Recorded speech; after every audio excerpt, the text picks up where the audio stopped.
Spiritual does not mean looking up, looking down. It is just that you have realized that what you gather is not you. Not just intellectually, experientially, you know that what is you and what is not you is clear to you now. Once you know that you are a dimension beyond your physical nature, you are a limitless possibility. Question of being peaceful and joyful is not even an issue.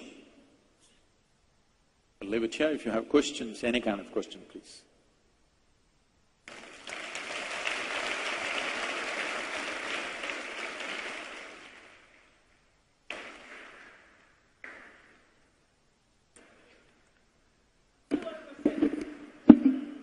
Can we take questions from here only? Please send them on a slip.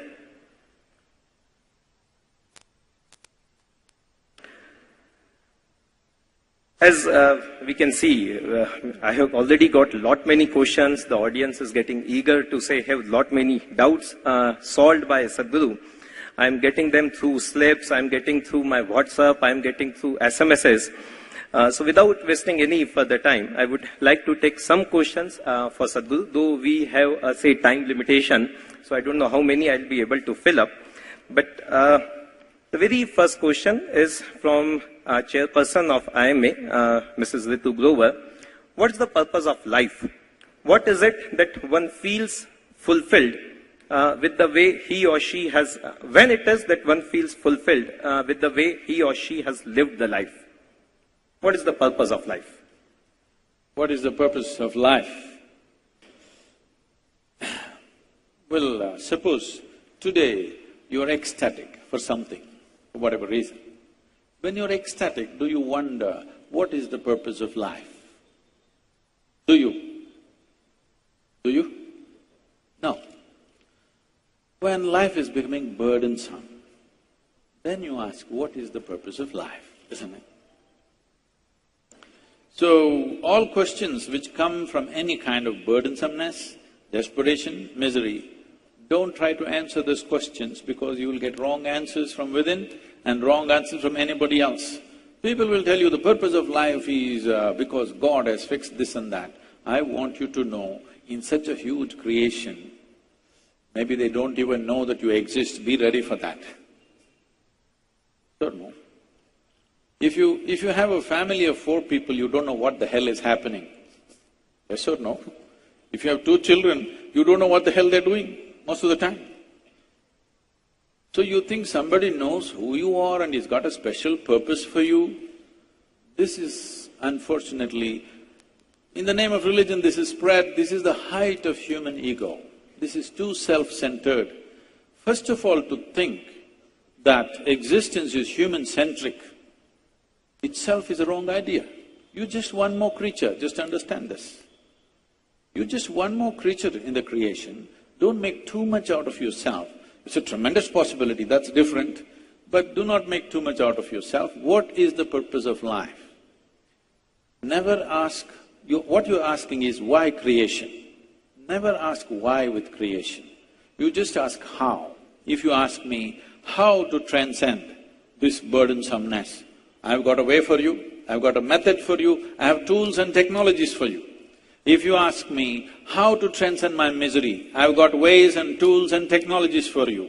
If you ask me how to live in such a way that this life finds its fullness, we've got ways and means and technologies. But if you ask why, there is no why. We can tell you stories. I can tell you… shall I tell you the real story? Why creation? You want to know. One day God was playing marbles and one marble jumped up like this and became planet Earth. So he shot some more, 9, 10 more and it became solar system. Shall I continue? This is a ridiculous story, but I can tell you a little more serious story that many of you would love to believe. You need to understand this. If right now, if I speak about something which is not yet in your experience, you have only 2 choices, either to believe me or to disbelieve me. If you believe me, you will not get any closer to reality. If you disbelieve me, you will not get any closer to reality. It is just that you will either have a positive story to tell or a negative story to tell. Stories are good solace, but never a solution. You must decide in your life, are you looking for solace or are you looking for a solution? If you're looking for solace, I will tell you a nice story, not the Marvel story. I can make better stories than that. But if you're looking for a solution, then never ask beyond your present level of experience, because you will be forced to either believe me or disbelieve me. It will not solve anything for you. So why creation? Never ask. Ask how to navigate through this creation. We'll show you ways. Never ask why, because then we will have to go into a dimension which is not yet in your experience, which will force you to believe and disbelieve.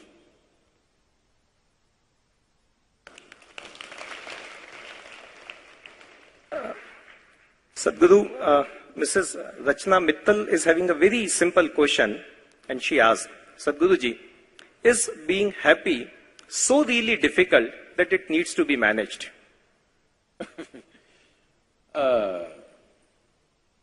Being happy is not difficult, but unfortunately most people don't manage it because they think it's going to happen to them. When you're 5 years of age, you're quite happy, isn't it? Yes or no? I want you to go home and see one of your pictures when you're 5, it was like this. Now it's becoming like this.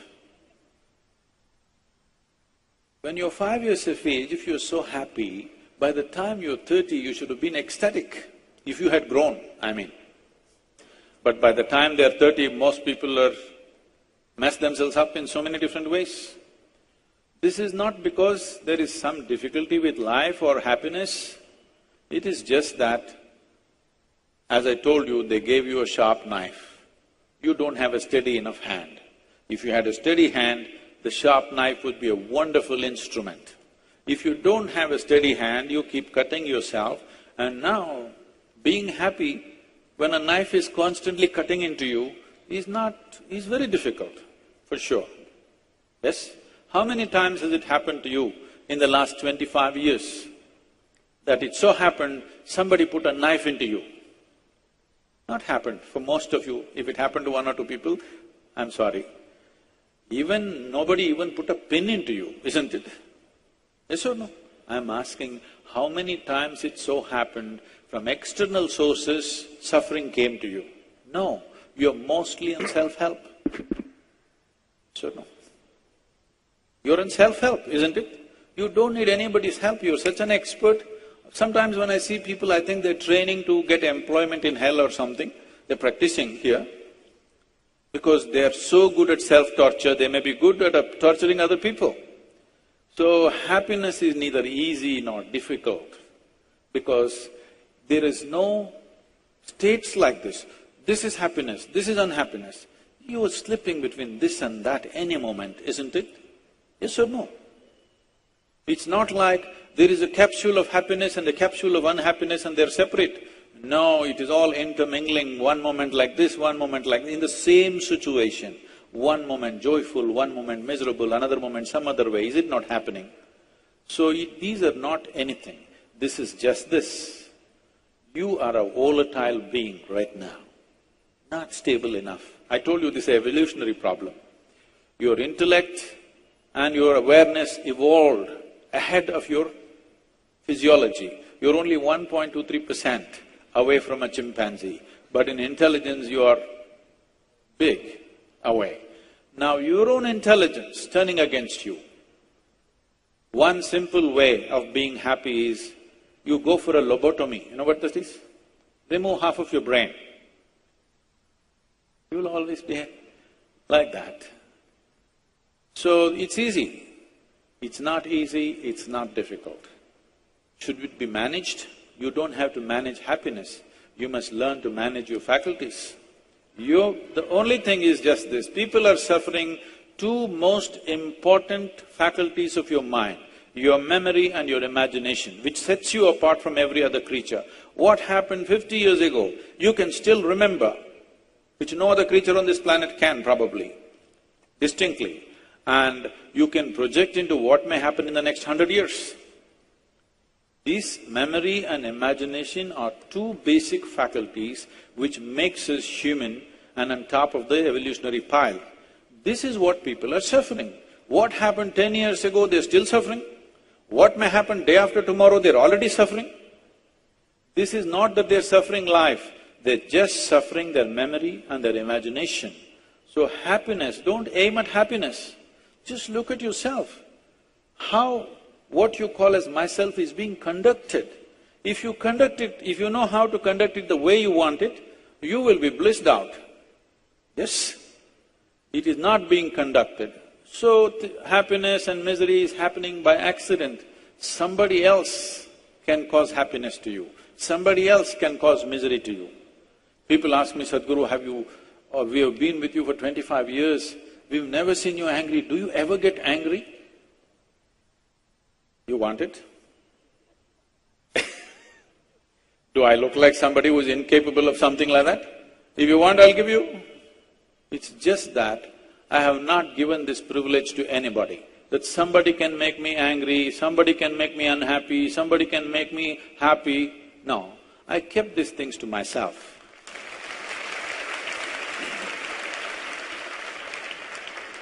You must keep it to yourself too. It must be… the best hands are you, isn't it? Yes? Your joy and misery must be in your hands, isn't it? If you choose to be miserable, I'm not against it. But what you want should be happening within you, not otherwise, isn't it?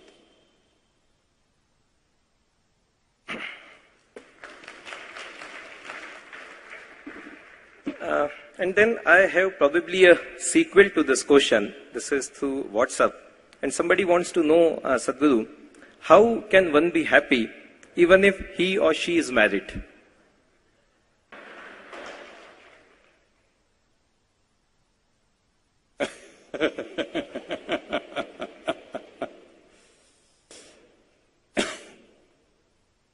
We already went through this. Marriage is supposed to be about multiplying your joy. If it's about multiplying your misery, we should not. There was a time in this country where 70% of the population went into what is called as grihastha or the married life, 30% went into ascetic life. Because for a whole lot of people, whatever their physical and emotional needs are a passing need. They don't have to mortgage their whole life into that. Whereas some people, it's strong, they can't live without it, they must. It's not a question of right and wrong, it's not a question of what is superior and inferior, it's a question of what is suitable for you. Today we have created a thing that everybody must marry, so there are lots of people who should not have married who are in it and asking these kind of questions. There are many people for whom their need for the opposite sex is just a passing need. If they simply close their eyes for a few months, it'll be gone for them, it'll never come back. But they get into this pact. Now, once you marry, at least till now… Sadhguru, what is your take on corruption in the country? And what do businessmen do not follow suit if it is a way of life? There is no corruption in this country. Who said there is corruption in this country? There is no corruption in this country. It is daylight robbery. It's banditry.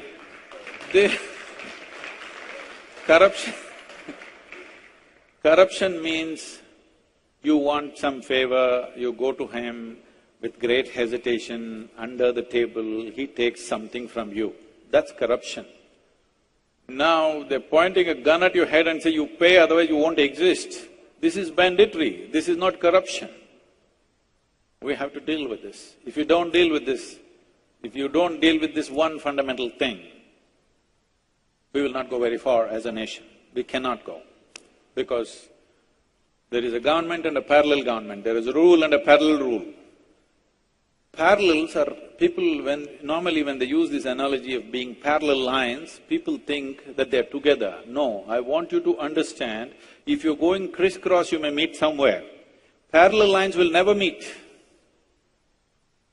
So this parallel economy, this parallel set of rules for everything, you know the laws of the land and you must know the laws of, the underhand stuff. Otherwise you can't run a business. With parallel lines, you will not go very far. This nation cannot go far, okay? At a certain stage in our development of this nation, so many things have happened. We don't have to look at it morally. I want you to look at it practically. If it goes like this, we can't get very far. For this, instead of talking about corruption and anti-corruption movements and people trying to make a life out of anti-corruption movements, instead of that, what we need to look at is our rules, especially the rules of doing business, are too ambiguous. Nobody understands what the hell these rules are, okay? It's written one inside the other in such a way. I was, when I was trying to get my… I already have a FAA license in America, but I'm trying to get a license here, just get endorsed by DGCA. And the goddamn thing, the things that they're telling me, these rules were made before Wright brothers, all right? I meet the person who is the head of DGCA and I ask him, sir, do you understand these rules? I know how to fly a goddamn thing, but I don't understand these rules, do you?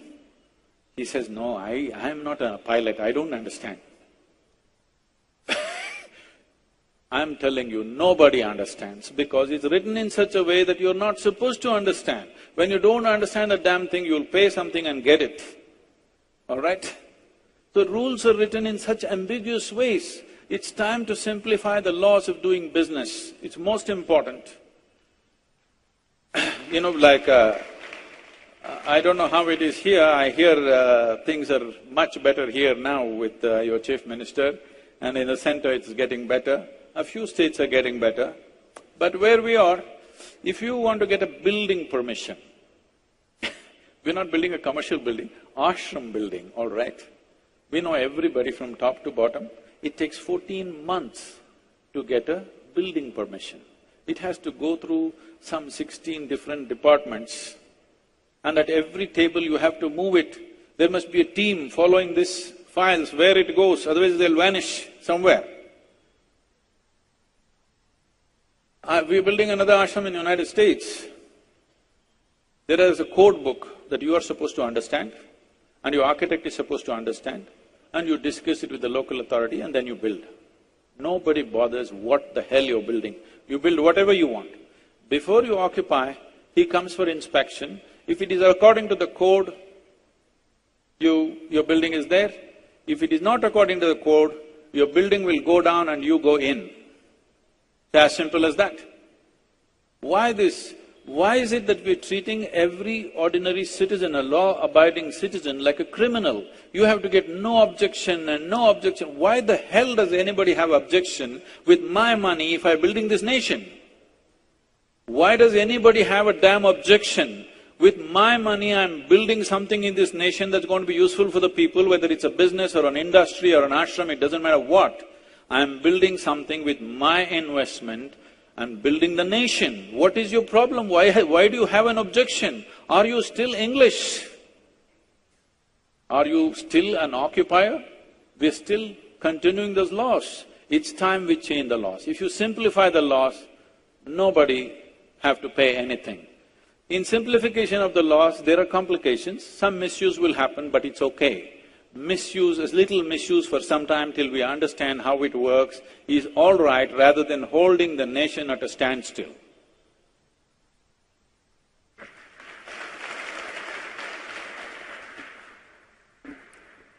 I think with the time permits, we can take two more questions at this juncture. Swamiji, I'm getting one question from, say, many people having the same kind of issue. It has been sent by Mr. Alok Jain of IMA. The same question has been raised by… Some young people are shouting out questions. I think we should take one from the gallery. Okay. Can you just write it down and send to me? Okay. But right now I'm having one question from this Mr. Vatan Bhati and Mr. Alok Jain. Both are having more or less same kind of issue. And they say, whenever we hear great personalities, we get inspired. but that inspiration goes off very fast. How to keep that inspiration permanently? Now, if you're just getting influenced by somebody's talk, it's not good enough. You have to take some concrete steps. So, I'm not here to just inspire you. I think everything that I'm saying is little depreciative of many things that you're doing, not very inspiring, isn't it? I'm telling you, if you are interested in your life, if you're interested, are you? Is your life the most precious life in your life? It is. You have to pay a little more attention to this. Life is not accessories. When most people say life, they're talking about their work, their career, their wife, their husband, their children, their home, their car. No, these are accessories of life. In all these accessories, you missed out what is life. What is life is what's happening here within this, isn't it? Yes or no? Paying attention to life, life per se, not the things around you. What kind of arrangements you make, it's your choice. Somebody wants to live in a small hut on the mountain, somebody wants to live in a palace, it's their choice. I don't want to interfere with the arrangements of your life. You make whatever kind of arrangements seem sensible to you. Don't try to make arrangements that somebody else is making. Make the kind of arrangements which make sense to you, it's fine. But this life needs more attention. How this works, what is the basis of this? Where does this come from? Where does this go? What is the nature of my existence? Only if you grasp this, you can conduct your life consciously. Otherwise, only by accident, isn't it? When you conduct your life by accident, then once in a way when somebody speaks, you will go up, and when they leave, they will go down. This is exactly what I'm talking. This is exactly what I'm saying. Many times even bullshit gets you to the top, but it doesn't let you stay there, all right? Whatever anybody speaks, doesn't matter what they speak, whatever anybody speaks, till it becomes a living reality for you, it's just a lot of bull, isn't it? So I'm talking about not a philosophy, not an ideology, not even a teaching, I'm talking about simple methods, simple technologies that you can employ. You try and see, if it works, let's do it, if it doesn't work, throw it away, we'll try some other tool. Simple methods to fix this the way you want it. So don't get inspired by me. Do not get inspired by me. Inspiration is not the intention of this. What the intention of this is to tell you that as there is a science and technology for external well-being, there is a whole science and technology for inner well-being. It is just that anything beyond survival will not enter your life unless you strive for it. See, for example, you know, when you were 3, 4 years of age, the damn A, what a complicated mess it was, and there were 2 versions. You had to write 100 times to get it. Yes or no? Today you can close your eyes and write it. See, but those who did not strive for it, even today they cannot write, isn't it? So something as simple as that has taken a lot of striving, isn't it? So similarly, anything which is beyond your survival, what is survival will come to you naturally. What is beyond survival, some striving is needed. It's not happened because there is no striving. Striving has not happened because there is not enough infrastructure, both human and otherwise. See, for example, you know, in India also the attempt is happening a big way. I was just looking at this aspect. In 1870, 93% of the American population was illiterate, 93. Today, 100% not literacy, education, everybody can read and write. How does this happen? Schoolrooms, enough infrastructure has been built, enough teachers have been produced, and that's why it's happening. There was a time in this land, there is enough infrastructure for inner well-being of the human being. Tell me, where is it now? We are building cinema theaters, we're building hospitals, we're building schools. Have we built anything for the inner well-being of the human being? Have we done anything about this? Are the parents doing anything about it? Teachers doing anything about it? No. Only now, small, because, economic success is bringing pain to people, now they're looking at it. When I say now they're looking at it, you do not do, it doesn't matter. In your life, if you do not do what you cannot do, that's not an issue. But if you do not do what you can do, you're a tragic life.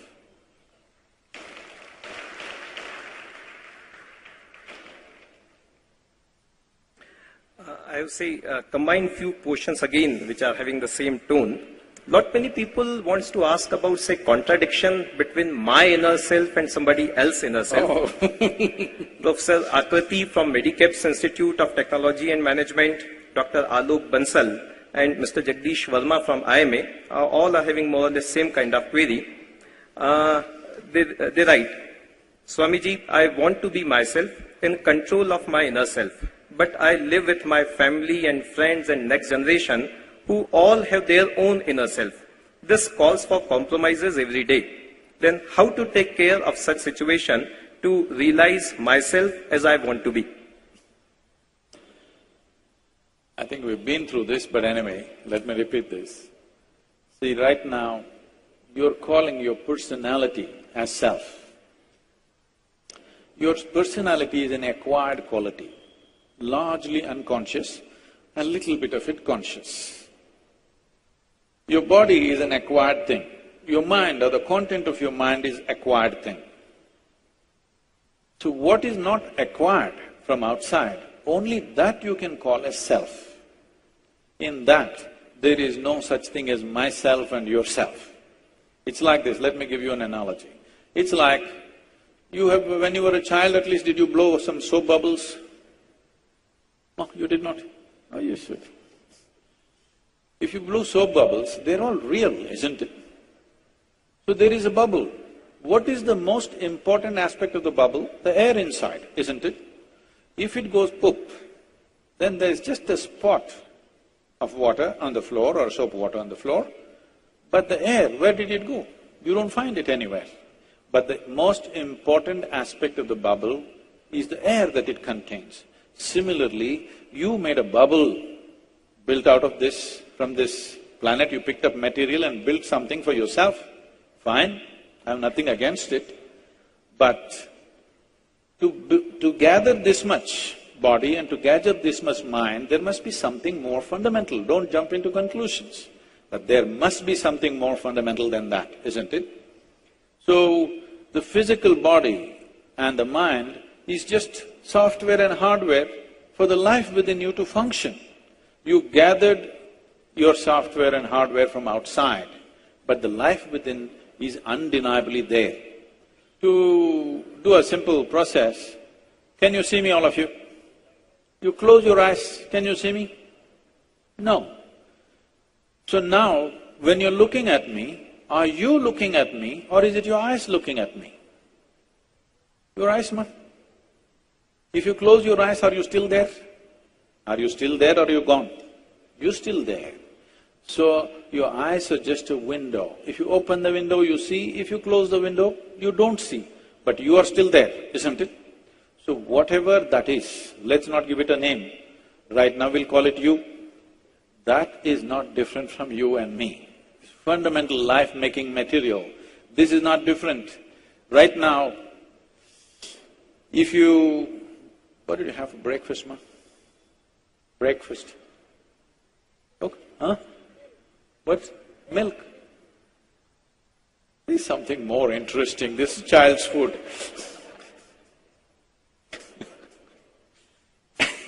Okay, even if you drank milk or you ate a banana, if you eat a banana, this banana goes into you in these 2 hours, it becomes a woman. Yes or no? If a man eats it, it becomes a man. If a cow eats it, it becomes a cow. There is an intelligence within this which can transform a banana into a human being, isn't it so? Yes or no?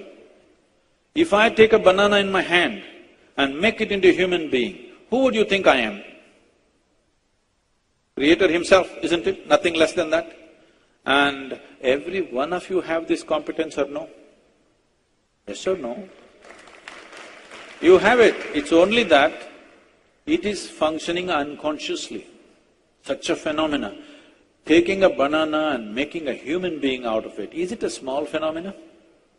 It's a tremendous thing, isn't it? But you're doing it unconsciously. Even if a drop of this intelligence enters your life in a conscious manner, suddenly people around you think you are a superhuman being. So this is all I'm telling you. If you turn inward, this intelligence, this source of creation which can turn a piece of bread into a human being, a banana into a human being, exists within you. If you can bring out even a drop in a conscious way, suddenly your life is magical, never miserable again.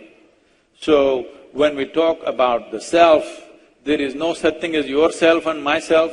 Particularly when you're in a teaching faculty, this will happen to you. With all due respect, I'm saying, because you stand on a pulpit and slowly you forget who you are. Myself and yourself are two different things. All these others look like aliens actually, because myself… Teaching is a dangerous profession because you have a captive audience. Understand? They're bound there, which is a very dangerous thing, because there is no filters for what you think and what you say. People may make fun of you behind you, but in front of you they'll say, okay, because they have to pass the test. It's a very dangerous profession. So don't ever think there is yourself and myself. There is me and you as two different persons. In body we are different, in the content of our mind we are different, in our memories we are different, in our personalities we are different. All this made up by us. But the essential life-making thing which is within us, which we call as the self or me, in essential me, there is no such thing as you and me. Everybody has the same stuff. That is why I'm talking to you. If my stuff was different than you, why the hell will I talk to you? Because anyway it's not possible for you. Yes? If it was not possible for you, why will I waste my breath talking to you? Only because you are also made of the same stuff, unrealized. You must understand, in this country always enlightenment has been described as realization, not an achievement, not an accomplishment, just realization. Realization means something that was already there, you just saw. You didn't invent anything, you did not discover anything, you did not make up anything, you did not achieve anything, you just realized that which is already there. So there is no question of myself and yourself. Thank you. Putting an end to the cycle of birth and death. I always insist that you don't believe anything that is not yet your experience. It doesn't matter who says it. This does not mean disbelief. No, you don't know, that's all. Somebody tells you a story, you don't know whether it's true or it's not true.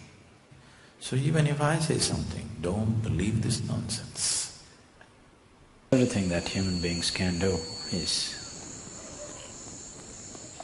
essentially an expression of who they are. Somebody sings a song, somebody dances, somebody writes a book, somebody paints a picture. Whatever else we do